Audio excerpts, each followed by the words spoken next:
வணக்கம். இந்திய நேரப்படி மதியம் 1:30 மணி செய்திகள். முதலில் தலைப்பு செய்திகளை காணலாம். தமிழ்நாட்டில் ஜோசப் விஜய் தலைமையிலான அமைச்சரவை விரிவாக்கம். காங்கிரஸை சேர்ந்த 2 பேரும் தாவேகாவை சேர்ந்த 21 பேரும் புதிய அமைச்சர்களாக பதவியேற்பு. 5 நாடுகள் சுற்றுப்பயணத்தை முடித்துக்கொண்டு நாடு திரும்பினார் பிரதமர் நரேந்திர மோடி. தானியங்கள், சிறுதானிய பண்டங்கள், பட்டு சேலை ஆகியவற்றை தலைவர்களுக்கு பரிசளித்ததாக தகவல். முன்னாள் பிரதமர் ராஜீவ் காந்தியின் 35ஆம் ஆண்டு நினைவு நாளையொட்டி நினைவு கூர்ந்த ராகுல் காந்தி. திறமை மிக்க, வளமிக்க, வலிமை மிக்க இந்தியாவை உருவாக்கும் அவரின் கனவை நனவாக்கப் போவதாக சூளுரை. தமிழ்நாட்டில் புதிதாக பதவியேற்ற அமைச்சர்கள் 23 பேருக்கு துறைகள் ஒதுக்கீடு. நிதித்துறை மரிய வில்சனுக்கு மாற்றப்பட்டதுடன் செங்கோட்டையனுக்கு வருவாய்த்துறை ஒதுக்கீடு. இனி விரிவான செய்திகளை காணலாம். தமிழ்நாட்டில் ஜோசப் விஜய் தலைமையிலான அமைச்சரவை விரிவாக்கப்பட்டுள்ளது. இன்று புதிதாக 23 சட்டமன்ற உறுப்பினர்கள் அமைச்சர்களாக பதவியேற்றுக் கொண்டுள்ளனர். தமிழ்நாடு சட்டமன்ற தேர்தலில் வெற்றி பெற்று தனிப்பெரும் கட்சியாக உருவெடுத்த தமிழக வெற்றி கழகம் காங்கிரஸ் சிறிய கட்சிகளின் ஆதரவுடன் மே 10ஆம் நாள் ஆட்சி அமைத்தது. முதலமைச்சராக ஜோசப் விஜய் பதவியேற்றுக் கொண்டார். அவருடன் 9 பேர் அமைச்சர்களாக பதவியேற்றுக் கொண்டனர். இந்நிலையில் அமைச்சரவையை விரிவாக்கி அதில் 23 பேரை சேர்த்துக் கொள்ள முதலமைச்சர் ஜோசப் விஜய் பரிந்துரைத்ததற்கு தமிழ்நாடு ஆளுநர் ராஜேந்திர விஸ்வநாத் அர்லேக்கர் ஒப்புதல் அளித்தார். அதன்படி பதவியேற்பு விழா இன்று சென்னை கிண்டியில் உள்ள மக்கள் மாளிகையில் நடைபெற்றது. இதில் தூத்துக்குடி சட்டமன்ற உறுப்பினர் ஸ்ரீநாத், அவினாசி சட்டமன்ற உறுப்பினர் விஜயலட்சுமி, காஞ்சிபுரம் சட்டமன்ற உறுப்பினர் ரஞ்சித்குமார், கும்பகோணம் சட்டமன்ற உறுப்பினர் வினோத், திருவாடானை சட்டமன்ற உறுப்பினர் ராஜீவ், கடலூர் சட்டமன்ற உறுப்பினர் ராஜ்குமார், அரக்கோணம் சட்டமன்ற உறுப்பினர் காந்திராஜ், ஒட்டபிராம் சட்டமன்ற உறுப்பினர் மதன் ராஜா, ராஜபாளையம் சட்டமன்ற உறுப்பினர் ஜெகதீஸ்வரி ஆகியோர் அமைச்சர்களாக பதவியேற்றுக் கொண்டனர். அவர்களுக்கு ஆளுநர் ராஜேந்திர விஸ்வநாத் அர்லேக்கர் பதவியேற்பு உறுதிமொழியும் ரகசிய காப்பு உறுதிமொழியும் செய்து வைத்தார்.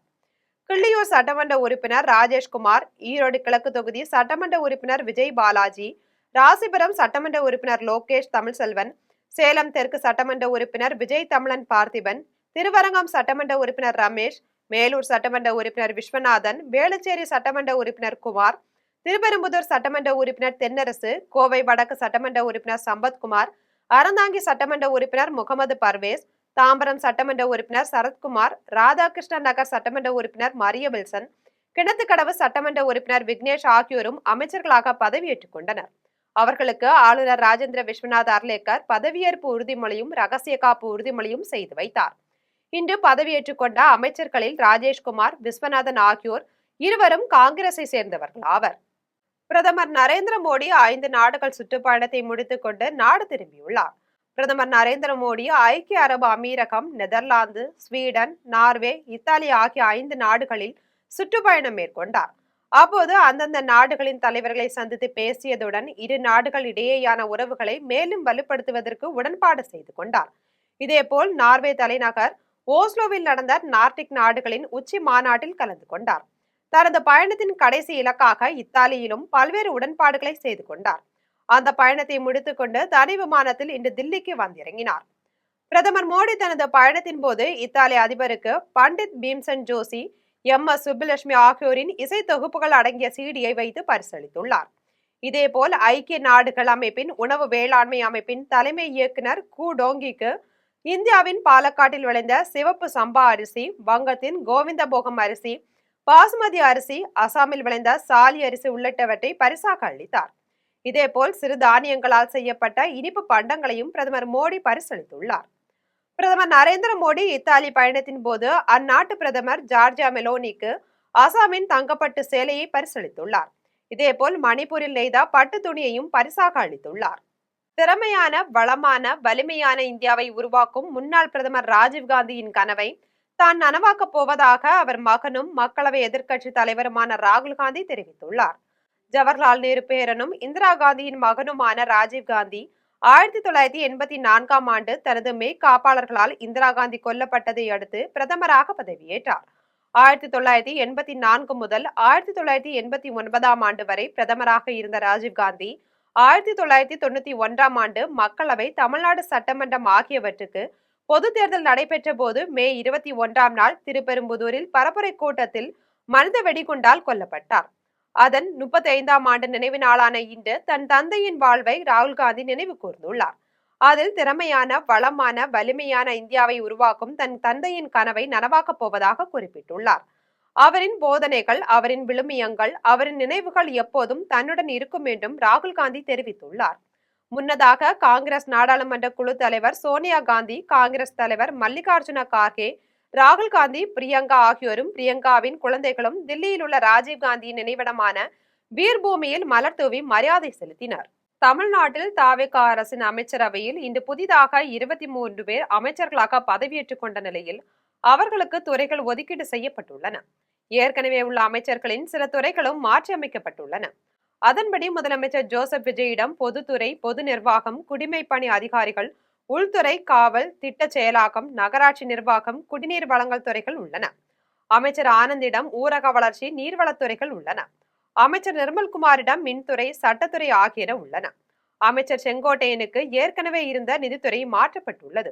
அவருக்கு வருவாய் மற்றும் பேரிடர் மேலாண்மை துறை கொடுக்கப்பட்டுள்ளது. புதிய அமைச்சர்களில் தூத்துக்குடி ஸ்ரீநாத்துக்கு மீன்வளம், மீனவர் நலத்துறை ஒதுக்கப்பட்டுள்ளது. அமைச்சர் கமலிக்கு கால்நடை பராமரிப்பு துறையும், அமைச்சர் விஜயலட்சுமிக்கு பால்வளத்துறையும் ஒதுக்கப்பட்டுள்ளன. அமைச்சர் ரஞ்சித்குமாருக்கு வனத்துறையும், அமைச்சர் வினோத்துக்கு வேளாண்மை, உழவர் நலத்துறையும் ஒதுக்கப்பட்டுள்ளன. அமைச்சர் ராஜீவுக்கு சுற்றுச்சூழல் துறையும், அமைச்சர் ராஜ்குமாருக்கு வீட்டு வசதி, நகர்ப்புற வளர்ச்சித்துறையும் ஒதுக்கப்பட்டுள்ளன. அமைச்சர் காந்திராஜுக்கு கூட்டுறவுத்துறையும், அமைச்சர் மதன் ராஜாவுக்கு சிறு குறு நடுத்தர தொழில் நிறுவனங்கள் துறையும் ஒதுக்கப்பட்டுள்ளது. ராஜபாளையம் தொகுதியை சேர்ந்த அமைச்சர் ஜெகதீஸ்வரிக்கு சமூக நலத்துறை, மகளிர் அதிகாரமளித்தல் துறைகள் ஒதுக்கப்பட்டுள்ளன. கன்னியாகுமரி மாவட்டத்தை சேர்ந்த காங்கிரஸ் சட்டமன்ற உறுப்பினரான அமைச்சர் ராஜேஷ்குமாருக்கு சுற்றுலாத்துறை ஒதுக்கப்பட்டுள்ளது. அமைச்சர் விஜய் பாலாஜிக்கு கைத்தறித்துறையும், அமைச்சர் லோகேஷ் தமிழ்செல்வனுக்கு வணிக வரி, பத்திரப்பதிவு துறைகளும் ஒதுக்கப்பட்டுள்ளன. அமைச்சர் விஜய் தமிழன் பார்த்திபனுக்கு போக்குவரத்து துறையும், அமைச்சர் ரமேஷுக்கு இந்து அறநிலையத்துறையும் ஒதுக்கப்பட்டுள்ளன. மேலூரை சேர்ந்த காங்கிரஸ் அமைச்சர் விஸ்வநாதனுக்கு உயர்கல்வித்துறை ஒதுக்கப்பட்டுள்ளது. அமைச்சர் குமாருக்கு தகவல் தொழில்நுட்பத்துறையும், அமைச்சர் தென்னரசுக்கு அயலக தமிழர் நலத்துறையும், அமைச்சர் சம்பத்குமாருக்கு பிற்படுத்தப்பட்டோர் நலத்துறையும் ஒதுக்கப்பட்டுள்ளன. அமைச்சர் முகமது பர்வேஸுக்கு தொழிலாளர் நலன், திறன் மேம்பாட்டுத் துறையும், அமைச்சர் சரத்குமாருக்கு மனிதவள மேலாண்மை துறையும் ஒதுக்கப்பட்டுள்ளன. அமைச்சர் மரிய வில்சனுக்கு நிதித்துறை ஒதுக்கப்பட்டுள்ளது. அமைச்சர் விக்னேஷுக்கு மதுவிலக்கு ஆயத்தீர்வுத்துறை ஒதுக்கப்பட்டுள்ளது. இன்னும் ஒதுக்கப்படாத துறைகளாக சிறுபான்மையினர் நலன், ஆதி திராவிடர் நலத்துறை ஆகியன உள்ளது குறிப்பிடத்தக்கது. தமிழக வெற்றி கழகம் தேர்தல் வாக்குறுதியின்படி மகளிர் உரிமை தொகை 2500 ரூபாய் வழங்க நடவடிக்கை மேற்கொள்ள வேண்டும் என விருதாச்சலம் சட்டமன்ற உறுப்பினர் பிரேமலதா தெரிவித்துள்ளார். கடலூர் மாவட்டம் விருதாச்சலம் விருத்தகிரீஸ்வரர் கோயிலில் விருதாச்சலம் சட்டமன்ற உறுப்பினர் பிரேமலதா சாமி தரிசனம் செய்தார். இதன் பின்னர் அவர் செய்தியாளர்களை சந்தித்து பேசிய போது, விருதாச்சலத்தை தனி மாவட்டமாக அறிவிப்பதற்கு முழு மூச்சுடன் ஈடுபட உள்ளதாகவும், தேர்தல் வாக்குறுதியில் தாம் அளித்த அனைத்து வாக்குகளையும் நிறைவேற்ற நடவடிக்கை எடுக்கப்படும் என்றும் தெரிவித்தார். தமிழக அரசின் ரத்தன் பண்டித் நியமனம் குறித்து தனது பேச்சை சட்டமன்றத்தில் கோரிக்கை வைத்தபோது அதற்கு உடனடியாக தீர்வு கண்ட தமிழக முதல்வர் விஜய்க்கு தனது நன்றியை கூறினார். தற்போதைய அரசு சமூக வலைதளம் மற்றும் ரீல்ஸ் நம்பியுள்ளது என விமர்சித்தார். தமிழக வெற்றி கழகம் தேர்தல் வாக்குறுதியின்படி மகளிர் உரிமை தொகை 2500 ரூபாய் வழங்க நடவடிக்கை மேற்கொள்ள வேண்டும் என்றும் கேட்டுக்கொண்டார். 60 ஆண்டுகளுக்கு பிறகு காங்கிரசுக்கு இது ஒரு முக்கியமான நாளாகும் என்று காங்கிரஸ் தலைவர் பிரவீன் சக்கரவர்த்தி தெரிவித்துள்ளார். சென்னையில் காங்கிரஸ் தலைவர் பிரவீன் சக்கரவர்த்தி செய்தியாளர்களை சந்தித்து பேசினார். அப்போது அமைச்சர்களின் பதவியேற்பு விழா குறித்து பேசிய அவர், 60 ஆண்டுகளுக்கு பிறகு காங்கிரசுக்கு இது ஒரு முக்கியமான நாளாகும் என்று தெரிவித்தார். இனிவரும் காலங்களில் நாங்கள் கட்சியை மீண்டும் கட்டமைக்கும் பணியை தொடங்குவதாக தெரிவித்தார். நிறுவனங்களுக்கு பெரும் சவாலாக இருக்கும் தொழிலாளர் பிரச்சனைகளில் மனிதவள மேம்பாட்டுத்துறை முக்கிய பங்கு வகிப்பதாக கோவை மாநகர காவல்துறை ஆணையாளர் கண்ணன் தெரிவித்துள்ளார். கோவை உற்பத்தி திறன் குழு அரங்கில் தனியார் நிறுவனம் சார்பில் மனிதவள மேம்பாட்டு தின விழா நிறுவன தலைவர் கவிதாசன் தலைமையில் நடைபெற்றது. விழாவில் மாநகர காவல்துறை ஆணையாளர் கண்ணன் கலந்து கொண்டு உரையாற்றினார். அப்போது நிறுவனங்களுக்கு பெரும் சவாலாக இருக்கும் தொழிலாளர் பிரச்சனைகளில் மனிதவள மேம்பாட்டுத்துறை முக்கிய பங்கு வகிப்பதாக தெரிவித்தார். நவீன தொழில்நுட்பங்கள் எவ்வளவு வந்தாலும் அவற்றை மனிதர்களை கையாள்வதாக சுட்டிக்காட்டினார்.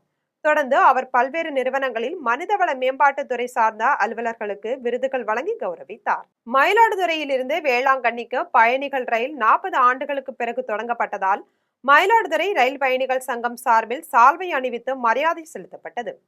மயிலாடுதுறையிலிருந்து வேளாங்கண்ணிக்கு பயணிகள் ரயில் 40 ஆண்டுகளுக்கு பிறகு தொடங்கப்பட்டுள்ளது. இதனை முன்னிட்டு ரயில் ஓட்டுநர், உதவி ஓட்டுநர், காவல்துறையினர் மற்றும் ஊழியர்களுக்கு மயிலாடுதுறை ரயில் பயணிகள் சங்கம் சார்பில் சால்வை அணிவித்து மரியாதை செலுத்தப்பட்டது. இந்த ரயில் தங்களுக்கு மிகவும் உபயோகமாக இருக்கும் என்று ரயில் பயணிகள் சங்கத்தினர் தெரிவித்துள்ளனர். கடலூரில் விடுதலை சிறுத்தைகள் கட்சியின் சார்பில் அயோத்திதாசர் பண்டிதரின் பிறந்த நாளையொட்டி புகழஞ்சலி செலுத்தும் நிகழ்ச்சி நடைபெற்றது. கடலூர் மாநகரில் விடுதலை சிறுத்தைகள் கட்சியின் மாவட்ட செயலாளர் கலைமோகன் தலைமையில் அயோத்திதாசர் பண்டிதரின் பிறந்த நாளையொட்டி புகழஞ்சலி செலுத்தும் நிகழ்ச்சி நடைபெற்றது. இதில் மாநகராட்சி துணை மேயர் தாமரை செல்வன் பங்கேற்று மலர் தூவி அஞ்சலி செலுத்தினார். இந்நிகழ்வில் ஏராளமான விசிக கட்சி நிர்வாகிகள் கலந்து கொண்டனர். நாகர்கோயில் அருகே 70 வருடங்களாக பட்டா வழங்குவது தொடர்பாக அப்பகுதி மக்கள் போராடி வந்த நிலையில் தற்போது நீர்வளத்துறை நோட்டீஸை கண்டித்து மாவட்ட ஆட்சியர் அலுவலகத்தில் பொதுமக்கள் மனு அளித்துள்ளனர். கன்னியாகுமரி மாவட்டம் நாகர்கோவில் மாநகராட்சிக்குட்பட்ட பகுதியான மாடன் கோயில் தெருவில் 80க்கும் மேற்பட்ட வீடுகளில் குடும்பத்துடன் வசித்து வருகின்றன. இதில் அப்பகுதி வாசிகள் கடந்த 30 ஆண்டுகளுக்கு மேலாக தொடர்ந்து தமிழக அரசிடம் அப்பகுதியில் உள்ள வீடுகளுக்கு பட்டா வழங்க வேண்டும் என கோரிக்கை விடுத்தனர். இந்நிலையில் அப்பகுதியில் உள்ள வீடுகளில் நீர்வளத்துறை சார்பாக 21 நாட்களில் காலி செய்ய வேண்டும் என அதிகாரிகள் முன்னிலையில் நோட்டீஸ் ஒட்டப்பட்டுள்ளது. இதனால் வேதனை அடைந்த அப்பகுதி மக்கள் மாவட்ட ஆட்சியர் அலுவலகத்திற்கு வந்து நீர்வளத்துறை உத்தரவை ரத்து செய்ய வேண்டும் என, அப்பகுதி மக்கள் வாழ்விற்கு வழிவகை செய்ய வேண்டும் எனவும் கோரிக்கைகளுடன் மாவட்ட ஆட்சியரிடம் மனு அளித்துள்ளனர். பெருங்குடியில் மழைநீர் செல்லும் பாதைகள் மற்றும் பொது இடங்களை ஆக்கிரமிப்பு செய்யப்பட்டிருந்ததை அகற்றி பாதுகாப்பு வேலி உடனே அமைத்திட வேண்டும் என அப்பகுதி பொதுமக்கள் கோரிக்கை வைத்துள்ளனர். சென்னை பெருங்குடியில் சில நபர்களால் தொடர்ந்து கட்டிட கழிவுகளை கொட்டி நில ஆக்கிரமிப்பு செய்து வருவதாக கல்லுக்குட்டை குடிசை வாழ் மக்கள் நலச்சங்கமும் குற்றம் சாட்டியுள்ளனர். இது குறித்து கடந்த மாதம் அப்பகுதியில் ஆக்கிரமிப்புகளை அகற்றி சென்னை மாநகராட்சி சார்பில் எச்சரிக்கை பலகை வைக்கப்பட்டது.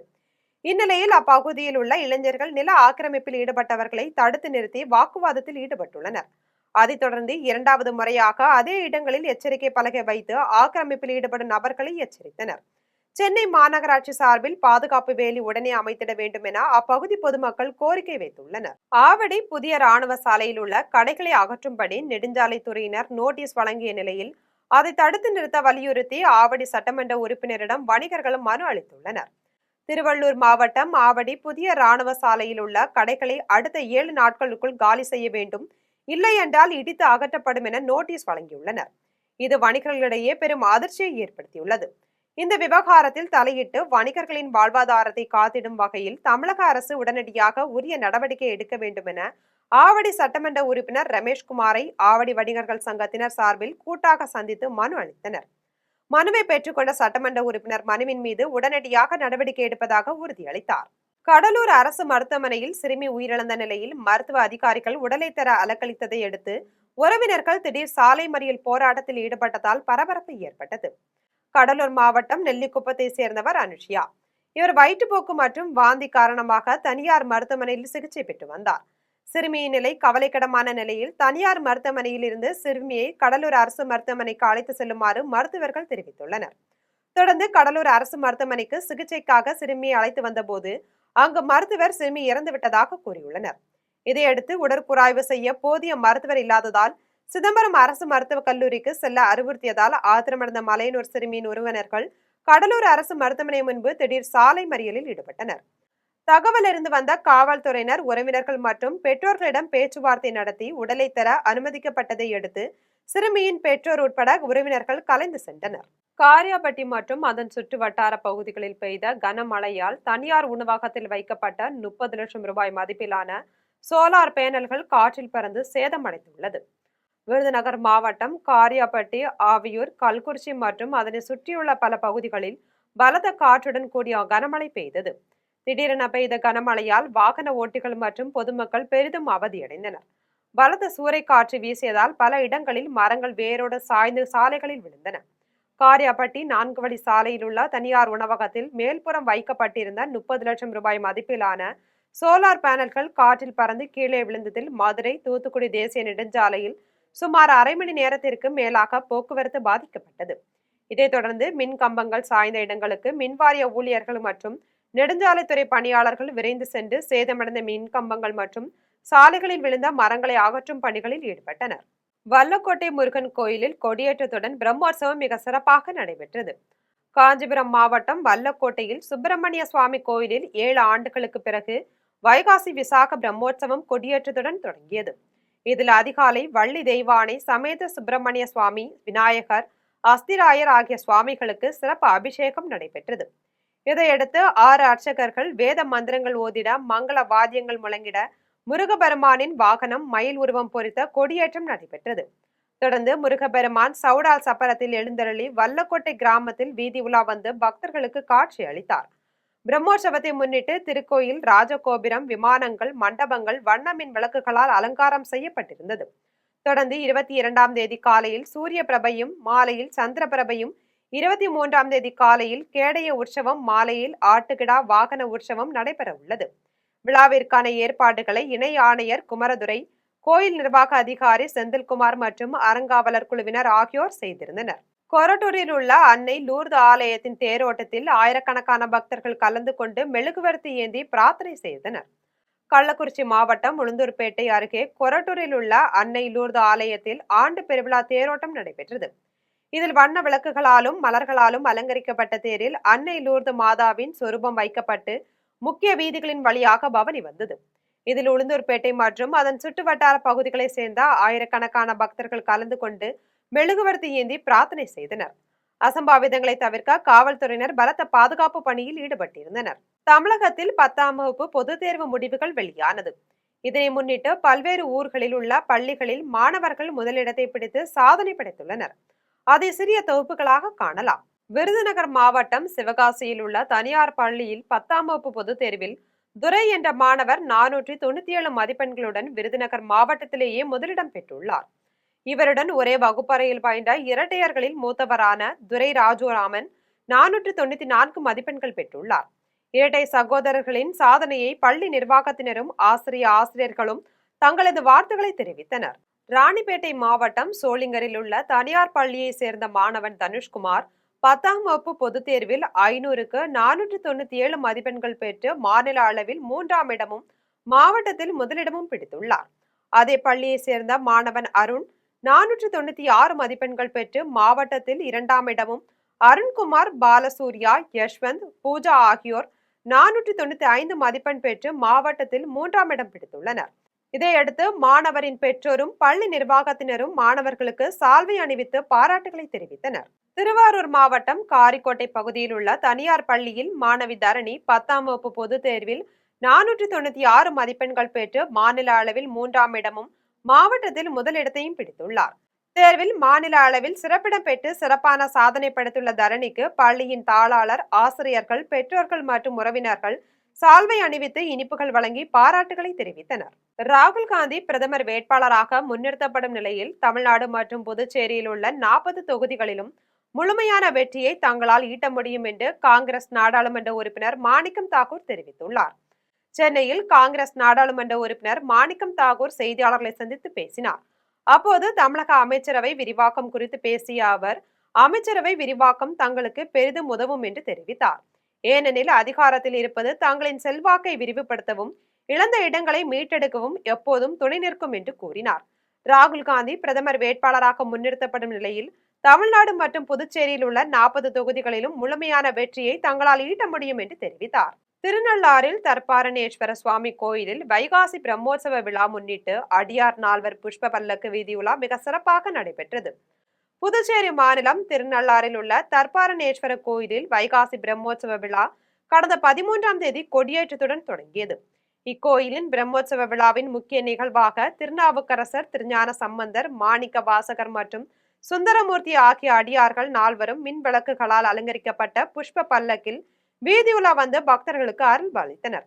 இந்நிகழ்ச்சியில் தர்மபுர ஆதீன கட்டளை சிவகுருநாத தம்பிரான் சுவாமிகள், ஆலய நிர்வாக அதிகாரி சுப்பிரமணியன் உள்ளிட்ட ஏராளமான பக்தர்கள் கலந்து கொண்டு சுவாமி தரிசனம் செய்தனர். இனி வருவது திரையுலக செய்திகள். சேயோன் படத்திற்காக தனது மிக சிறந்த பங்களிப்பை வழங்க விரும்புவதாக இசையமைப்பாளர் சந்தோஷ் நாராயணன் தெரிவித்துள்ளார். பிரபல நடிகர் சிவகார்த்திகேயன் சேயோன் என்ற புதிய படத்தில் நடித்து வருகிறார். நடிகர் கமல்ஹாசன் தயாரிக்க இப்படத்தை இயக்குனர் சிவகுமார் முருகேசன் இயக்குகிறார். சந்தோஷ் நாராயணன் இசையமைக்கும் இப்படத்தில் சிவகார்த்திகேயனுக்கு ஜோடியாக பாக்யஸ்ரீ போர்சே நடிக்கிறார். இதில் பாலசரவணன், அருள்தாஸ் உள்ளிட்டோர் முக்கிய கதாபாத்திரங்களில் நடிக்கின்றனர். இந்நிலையில் இசையமைப்பாளர் சந்தோஷ் நாராயணன் சேயோன் படம் குறித்து செய்தியாளர்களை சந்தித்து பேசினார். அப்போது சேயோன் படம் என்பது தனது தனிப்பட்ட உணர்வுகளின் வெளிப்பாடாக அமையும் என்று குறிப்பிட்டார். இதை ஒரு வேலையாக மட்டும் கருதாமல் தான் கற்றுக்கொண்ட அனைத்தையும் இப்படத்திற்கு பயன்படுத்தி இதில் தனது மிக சிறந்த பங்களிப்பை வழங்க விரும்புவதாக தெரிவித்தார். நடிகர் சிவகார்த்திகேயன் தொலைக்காட்சியிலிருந்து சினிமாவுக்கு வந்து தடைகளை உடைத்து வெற்றி பெற்றுள்ளார் என்றும் புகழாரம் சூட்டினார். இனி வருவது உலக செய்திகள்.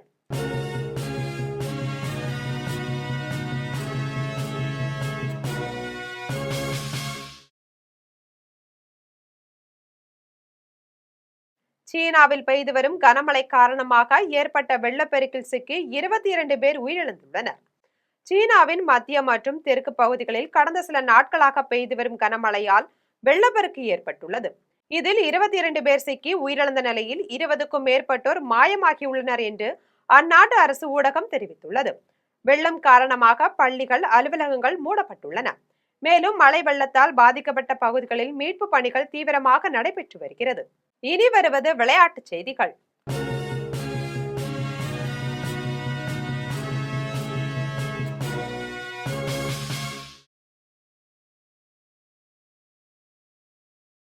IPL 20 ஓவர் கிரிக்கெட் தொடரின் 66வது போட்டியில் குஜராத் டைட்டன்ஸ் மற்றும் சென்னை சூப்பர் கிங்ஸ் அணிகள் மோதுகின்றன.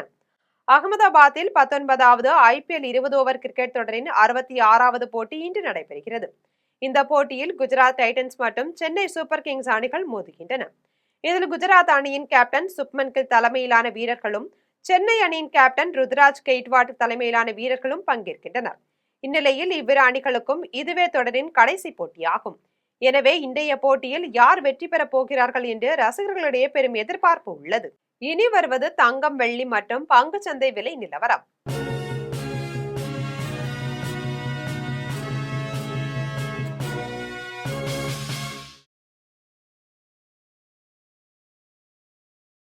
சென்னையில் ஆபரண தங்கம் இன்று ஒரு சவரன் 1,18,480 ரூபாய்க்கு விற்பனை செய்யப்படுகிறது. சென்னையில் இன்று ஆபரண தங்கத்தின் விலை கிராமுக்கு 60 ரூபாய் அதிகரித்து 14,810 ரூபாய்க்கு விற்பனை செய்யப்படுகிறது. மேலும் ஒரு சவரன் 480 ரூபாய் அதிகரித்து 1,18,480 ரூபாய்க்கு விற்பனை செய்யப்படுகிறது. 24 கேரட் தூய தங்கம் ஒரு சவரன் 1,29,336 ரூபாய்க்கு விற்பனை செய்யப்படுகிறது. மேலும் 1 கிராம் வெள்ளி 290 ரூபாய்க்கும் 1 கிலோ வெள்ளி 2,90,000 ரூபாய்க்கும் விற்பனை செய்யப்படுகிறது. இந்திய பங்கு சந்தைகளில் வணிகம் இன்று உயர்வுடன் காணப்படுகிறது. மும்பை பங்குச்சந்தை பங்குவிலை குறியீட்டு எண் சென்செக்ஸ் 109 புள்ளிகள் அதிகரித்து 75,427 புள்ளிகளில் வணிகமாகிறது. தேசிய பங்குச்சந்தை பங்குவிலை குறியீட்டு எண் நிப்டி 58 புள்ளிகள் அதிகரித்து 23,717 புள்ளிகளில் வணிகமாகிறது.